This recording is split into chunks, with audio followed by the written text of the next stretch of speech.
First, I just want to thank the organizers at Mastermind for putting this event together and for inviting Myriad to talk. I'm really excited to be here. So at Myriad Genetics, we're really committed to helping patients understand their risk of cancer. And with the MyRisk hereditary cancer test, we evaluate 48 genes associated with 11 different types of cancer. And you can see those 11 cancer sites illustrated on this color wheel. So each color is representing a unique tissue site, and the numbers on the outside of the wheel are the risk in the general population, whereas the numbers on the inside of the wheel represent the cancer risk for individuals that carry mutations in MyRisk genes. So as you can see, there's a huge increase in risk when you have a mutation. These are going from, for those who maybe can't see in the back, like 2.3% in the general population up to 76% if you carry a mutation. And so patients can take this information and they can use it to help mitigate their risks if possible. They can also use it to more proactively manage their medical care. And since patients are making such critical decisions based on this information, it is of the utmost importance that variant classification in hereditary cancer genes is accurate. And to ensure that accuracy, we base our classifications off of modified ACMG guidelines, as well as any available evidence. And typically we use multiple lines of evidence, and it's also very important that the data is critically assessed. Not all data is created equally, I'm sure, as we all know, and that data is integrated appropriately. To help with that process, we rely on a diverse team of experts that include genetic counselors, variant specialists, PhD level scientists, and lab directors. So for today's talk, I will just focus on the classification of splicing variants. About 10 to 15% of pathogenic variants are due to impaired splicing. And these variants present some unique challenges to the classification process. So for that reason, we need to employ some unique tools for their assessment. And those include things like computational splice prediction or RNA analysis. In addition, when reviewing the literature, it's important to take into special consideration when looking at splicing variants. So for example, at just a single splice junction, multiple variants can have the exact same mechanism. And so for this reason, it's important not to just look for the lit for our specific variant, but to make sure we're capturing the broader literature for similar variants at a splice junction. And Mastermind really makes that process seamless. So to highlight some of the classification tools and considerations that we take for splicing variants, I will talk to you today about 3 case study variants. The first is an STK11 variant, which highlights the power of Mastermind for gathering all the relevant literature. Both the second and the third variant are great examples of how to use RNA analysis data properly for the classification of splicing variants. And then with the third variant, it's a BRCA2 variant, and it highlights how we can use clinical data to classify the splicing variant. So with that, let's jump into the first case study variant. This is STK11 C.597 plus 1 G to A. And individuals with mutations in STK11 have a condition called Putz-Jaeger syndrome, or PJS. This syndrome is characterized by hamartomatous polyps with the distinctive PJS histology, and often in childhood, patients have pigmented spots on various parts of their body. In addition, if patients have a mutation in STK11, they also have increased risk of cancer across multiple sites. Some of those sites are colorectal, pancreatic, breast, and gastric. So with our case study variant, C.597 plus 1 G to A, this variant is abolishing the donor site of exon 4 in STK11. So the predicted outcome of this variant would be exon skipping, and exon 4 is an out-of-frame exon. By that, what I mean is that if you skip this exon, it's going to result in a frame shift and a premature truncation. In the literature, there is one significant publication for this +1 G to A variant. It was found in a mother and daughter pair with PJS in Papidal 2010. And this one single case in the literature would not be sufficient for us to alter from our default classification. But when we search this variant in Mastermind, we're collecting not just the literature for that specific variant. So as you can see, when I search my specific variant in Mastermind is returning the entire SD or splice donor group, which in this case includes 12 publications. Of those 12 publications, there were 2 additional PJS patients. One was for C.597 plus 2 T to A, which is found in Orellana et al. 2013. And this variant was found in a PJS patient, and then additionally we had a child with PJS who had the +1 G to T variant. So importantly, all 3 of those variants have the exact same predicted mechanism and outcome. And so for this reason, we can combine those cases together and use them to upgrade the variant from our default classification of suspected deleterious to deleterious. So this is an example of how Mastermind is really advantageous for looking at splicing variants. With the next variant, we have an APC missense variant. And this variant, I'll be able to discuss how we used our RNA lab data to classify the variant. So individuals with mutations in APC have a disorder called familial adenomatous polyposis, or FAP. This disorder is characterized by large numbers of polyps in the GI system, and then in addition, the patients have increased risk of cancer across multiple sites, but especially in the GI system. This APC C.1902 T to G variant is pretty interesting. It actually was not an obvious splice variant from the get-go, so our prediction algorithms predicted either no or weak change to splicing. The variant is found in exon 14, which is again an out-of-frame exon, so skipping would be deleterious. However, this variant was found in the literature in a paper that we found through Mastermind. It had variant splicing and it showed skipping of exon 14 in a patient RNA sample as well as in a mini-gene assay. And that was in Granval et al. 2014. However, this isn't quite enough information for this variant, so they do not do allele-specific quantification in this paper. And the reason why that's important is because while we know that this mutant allele, that the G at 1902 can result in exon skipping, it doesn't mean that that G allele is unable to produce wild-type transcript. And so what we really need to know is, can it produce some wild-type transcript, and can it produce enough wild-type transcript to rescue the phenotype? So for this reason, we're always looking at whether a splice defect is partial or complete. So since that data was lacking, we had concern that this could be a partial splicing defect, and so we classified the variant as uncertain and requested an RNA sample for us to analyze in-house.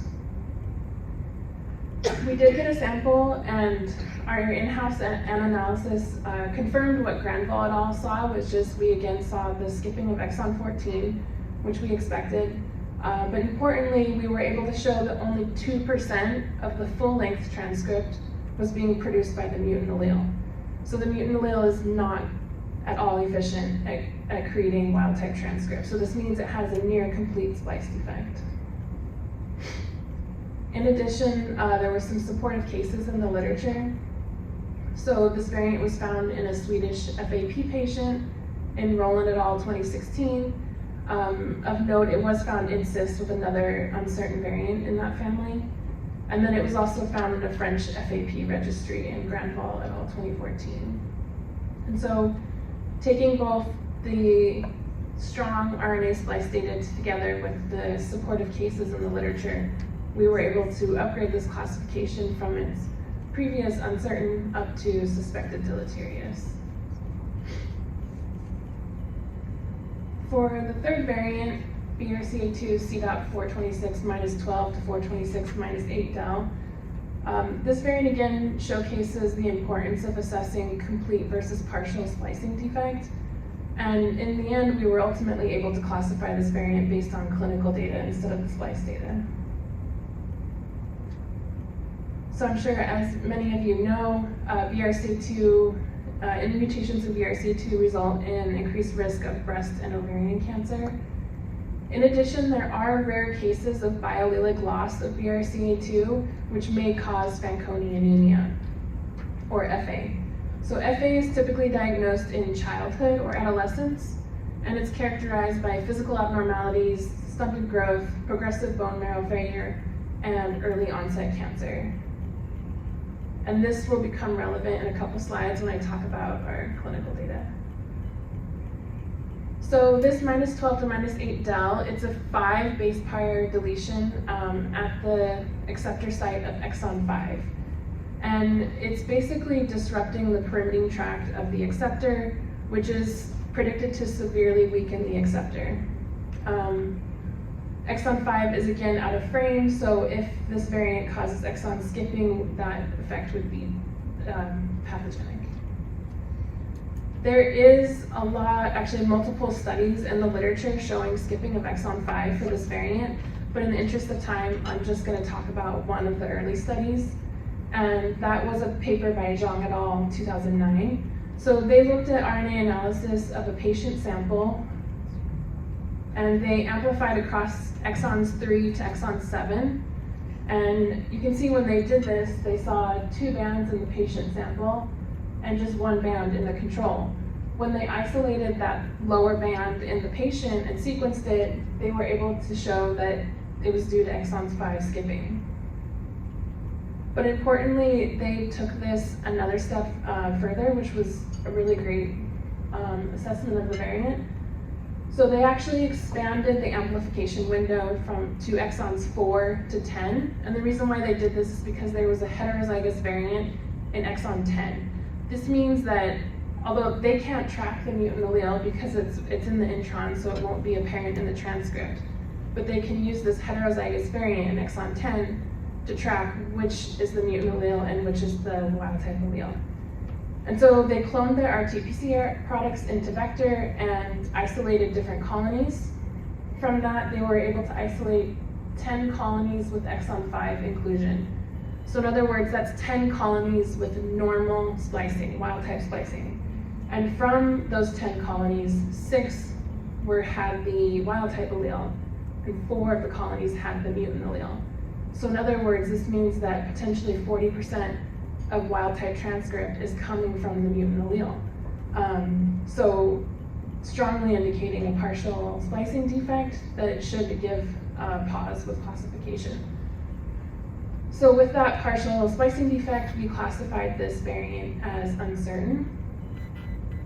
And ultimately, we were able to classify the variant as benign based on clinical data instead. So at Myriad, we use a history weighting algorithm. And this algorithm is basically statistically analyzing the phenotypes of our patients. So it's taking the personal and family history for breast and ovarian cancer, and it's comparing the variant of interest against known pathogenics and known benign controls. The algorithm has a greater than 99.5% accuracy, and the algorithm calls this variant benign. And you can see this data on the graph to the left here. So the red curve is the pathogenic controls, and this sort of mint or aqua curve is the benign controls. And the blue line is our variant of interest, the -12 to -8 down. And as you can see, the variant of interest is falling right in the middle of the benign controls. In addition to this algorithm, we also saw the variant co-occur with pathogenic variants. So we found it in trans or on the opposite allele with pathogenic variants in 2 different patients. And then importantly, we have to confirm that those patients don't have FA. So they were middle-aged at time of testing, and they had no features suggestive of Fanconi anemia. And so this is also strong evidence that the variant is benign as well. So combining all that clinical data, we downgraded the variant from uncertain to benign. And I think this variant really highlights why it's so critical to make sure that a splice defect is not partial, and that if a splice defect is partial, if there is any indication that it's partial, it's really very critical that the clinical data informs how the variant should be classified, because it is really difficult to know. It can vary from gene to gene how much wild type transcript is enough to not cause a defect. So in summary, we're using multiple methods for the classification of splicing variants.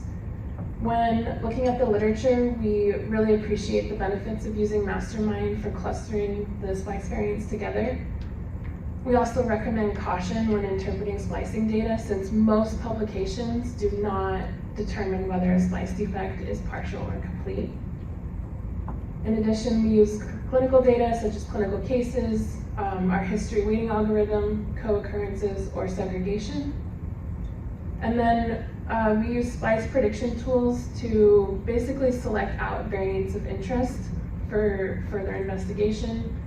And during that prediction process, it's also important to assess the impact on the transcript. And then one other, I guess, warning with splice prediction tools, I don't know if you noticed, but with those two variant case studies, they're really not very good at predicting how complete a splice defect will be.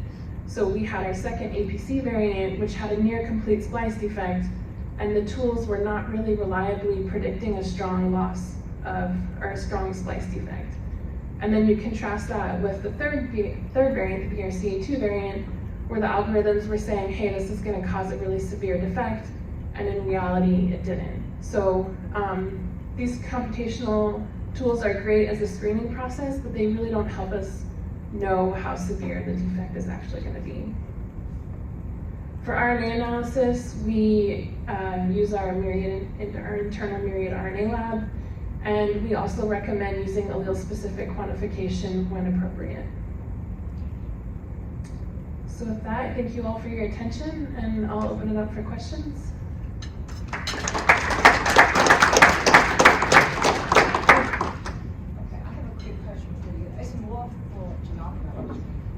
Very impressive work. I love this work. My question is, when you do additional function analysis, right? Is this feedback to the Genomenon or to the public? Because I think it's if all the lab are doing that, not a feedback, because I think it's so valuable. I mean, like we call it great literature, right? Because what you said is very condensed. Yeah. I mean, I think it's very evidence-based, but if Genomenon not capture that, I feel a little bit. Just go back to the false positive, the same principle. If you identified, confirmed, if that's kind of feedback to Genomenon and can be incorporated. Yeah, in Genomenon's defense, they don't really have an option for capturing it. It does require that labs publish the data, basically. Yeah. Submit to ClinVar now. Yes, ClinVar is the other option. Labs do submit to ClinVar, and if the text given provided in ClinVar is thorough enough, then you can basically deduce from that text that they did RNA analysis. And some labs do definitely provide that information in ClinVar. It's also something where Mark Keel, our lovely CSO, walked in the back. He's gonna wave. There you go. It is something that we're talking about. So it's a really interesting idea of being able to come back and say, hey, I did a functional assay, right? It's a piece of user input, maybe inside some type of publication framework, like micro publications, or outside some type of publication framework. That's really where the discussion is. So I would love to direct you for that input, which I really love, to Mark to have a conversation, because it's ongoing conversations we're having about how to use that some of that type of information, but also then how do you control it, right? Because if everybody's submitting, I mean, crap in, crap out, right? Let's say it bluntly. And again, how do you assess if that was real? Like, can you contact a lab? Like, how does that get implemented, right? There's a lot of considerations to take there. But it's also one of those things where maybe that's where people could start considering it's really important that they give that talk at a conference. We're here, right? Something like that, and then maybe information through that could get incorporate it. So there are a lot of concepts and ideas that we're really considering for the future. Yeah, I think the effort is worth it. It's just like everything else you do creation. I think this creation, I almost feel a little bit simpler than others because it's not opinion. This is evidence-based. Yeah. And I think if you have, I think it can be done, and Right. I think maybe you can do better job than Say that louder. No one's quoting I don't you, I want to promise. get in trouble. No one's quoting you, I promise. But no, that's the idea. I mean, we want to work in conjunction with ClinVar, right? You're getting classifications across the entire, and they've got a database of these that they've been bringing up, but it's similarly, hey, I have this one result for one variant, right? So, yeah, But it's also partially. the backlog. Oh, sorry. With Mark. Sorry, I was Yeah. just saying, I think one of the biggest issues with ClinVar is definitely the backlog for Right. NIH basis, right? So there's probably a lot of stuff that's in the queue, Right. but it's just not being Right. addressed in the ClinVar space that's accessible. And we found out that if you do use the backend API and connect with that, you actually get a little more updated information. But there's a huge lag between going from that backend API to what is the front facing, which at least most variant scientists are going in and looking at the web interface. Yeah. But I asked, I have to say one more thing, sorry, because I have to leave. The reason I asked, I have a little bit selfish reason is because actually after newborn screening is public health. Yep. Because that is very valuable because in newborn setting you have genetic information, also you have a biochemical information. And if Yep. you also, when you screening condition, 50 states. So if you have a multiple lab report biochemical information, Yep. you can synthesize, you have a control environment. 3 or and 4. I think actually the public health can somehow help with clinical diagnosis because it's why, I think it's why I said the effort is worth it. It's worth it. Yeah. I have to leave. Sorry, I bought Does Genomenon, does the API pull in from ClinVar what you're talking about with the advanced data? Does Mastermind pull in that from the API that is more likely to have the advanced data? We don't do it through the API from ClinVar now. Oh, We go via their standard download. okay. There's goods and bads of that. The reason we made that decision is that's their trusted sources. That said, that's a two-way, that's a two-thought, right? These are trusted sources. We believe these people put in good classifications. They have a framework criteria. They're supported. But you're going to miss things. So, you got to make both considerations on that. For our ClinVar, we did the downloads. Other questions? Did you publish it? The third variant is published, the second variant is not. The one with the one paper? The one that had one paper and then you did the RNA analysis? Yes, that one's the one that's not published yet. I'll talk to Paul about it. Back in the back. I have a question about the possibility to link the variants in certain gene and to see in which tissues the protein is expressed. Are there links to Unicode or something like this that we can also see the expression? Like, are you asking if there maybe is tissue specific? Yeah. Like If I have a different. variant in a certain gene and we want to see the tissues where it's expressed. So that would be a question for Genomenon, I guess. Are you asking if we have that in our database? Yes, or they we have it in have their the pipeline? possibility to link to other databases of expression then, protein expression databases. So Uniprot is incorporated. We Yeah, it's don't incorporated. have the ability to link custom databases right now. Right, so we are listening as folks are saying things. There is, what's that expression one specifically? It's quite interesting to directly Yeah. see this. If you- Yeah, I'm trying to remember the gene expression database right now, but Brain atlas. yeah, thank you. Yeah, so we've been talking about that when we've looked at that potentially as a link. However, we're a component of their pipeline, and I don't know if that's something that you incorporate, like gene expression or different tissue types as part of the consideration.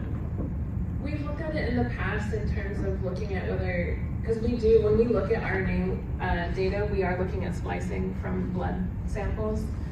So we have done analyses in the past where we compare, for example, this, like the endogenous splicing in blood compared to breast, and there aren't like really overwhelming differences. So for the most part, using blood has worked. And then we don't really pull the expression in specifically, but what will happen is, you know, in the lit, you'll see like protein expression studies that are clearly done in certain cell types. And so we're weighing that information. Because I mean, it's to be practical to know if it's expressed in blood, because you can find it in a tumor, let's say. Oh, yes. I'm wondering, am I able to check it if I don't have material left or something, and I just take a blood sample and then I can check it? Yeah, It's not all- always possible. All 48 genes are expressed in blood, yeah. So I have a question, actually, that APC case too. Uh-huh. Can we go back to the slide? sure. if you don't mind? Just for your own understanding. So, yeah, lots So of now- There's always fun. Yeah. So you mentioned so this exon 14 is you determined that 2% of the fluid transcript is produced by the mutant. Yes. So how actually the percentage works? Yeah, so we do dilution limited PCR, and so basically we're capturing single transcripts and sequencing them. And then we'll have like hundreds of reads, hundreds of transcripts, and then we're quantifying from those hundreds how many are from, you know, in this case, the G allele versus the T allele. So that's outside of RNA-seq. That's Yes, this is not RNA-seq, correct. So, but the reason I was saying is how sure one could be about the 2% is if it's an exon skipping, it would be subjected to an read. Yes. So you wouldn't probably see most of the transcript because they have been degraded. Yes, that's a great question, and that's not as much of an issue with how we analyze the data, because we're not looking at the percentage of the aberrant transcript that's coming from the G allele, because we would actually expect that to be pretty close to 100%. What we're more interested in is looking at the wild type transcript, the full length transcript, which is not going to be, you know, experiencing an ND. So it's 2% of that stable wild type transcript that is being produced by the mutant allele. So we're basically asking, can the mutant allele produce wild type transcript? And if it can, how much of that wild type transcript is being generated by the mutant allele? Okay, thank you so much.